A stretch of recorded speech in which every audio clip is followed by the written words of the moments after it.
तर मंडळी, शिवसेना कुणाची, ठाकरेंची की शिंदेची, हा प्रश्न गेली 4 वर्ष देशाला पडतोय आणि आता सुप्रीम कोर्टात याचं उत्तर अगदी जवळ आलंय.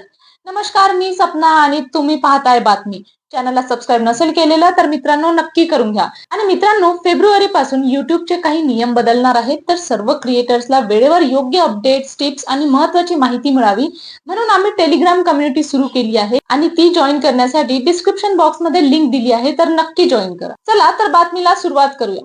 सुप्रीम कोर्टात सुरू असलेल्या शिवसेना पक्ष आणि धनुष्यबाण चिन्हाच्या वादात गेल्या काही सुनावण्यांमध्ये ठाकरे गटाचे वकील कपिल सिब्बल यांनी आपल्या आक्रमक युक्तिवादाने शिंदे गटाला चांगलंच कोंडीत पाडले. बघा, मंगळवारी सिब्बल यांनी पुन्हा एकदा कोर्टात जोरदार बाजू मांडली आणि यावेळी त्यांचा रोख प्रामुख्याने निवडणूक आयोग आणि विधानसभा अध्यक्षांच्या निर्णयावर होता.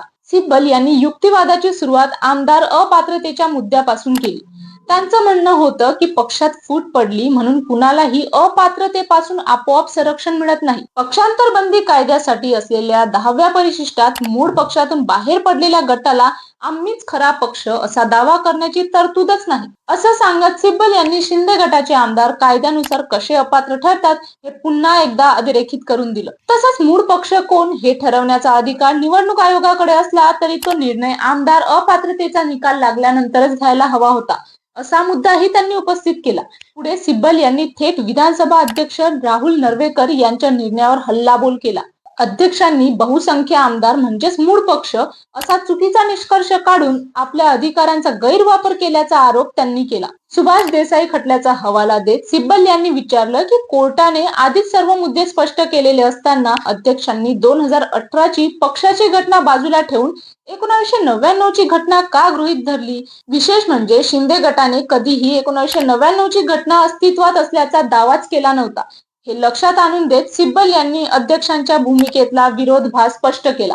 एकनाथ शिंदे हे 2018च्या पक्षाच्या घटनेचे आधारे निवडून आले होते, मग तीच घटना आता नाकारली कशी जाऊ शकते, असा थेट सवाल सिब्बल यांनी केला आणि तो खराही होता.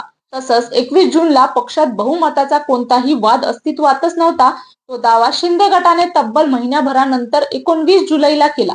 हे नमूद करत त्या दिवशी पक्षात फूट पडलीच नव्हती असं सिद्ध करण्याचा प्रयत्न सिब्बल यांनी केला. एकंदरीत मंगळवारच्या सुनावणीत सिब्बल यांनी विधानसभा अध्यक्षांच्या अधिकारांवर आणि निर्णय क्षमतेवर गंभीर प्रश्न उपस्थित केले.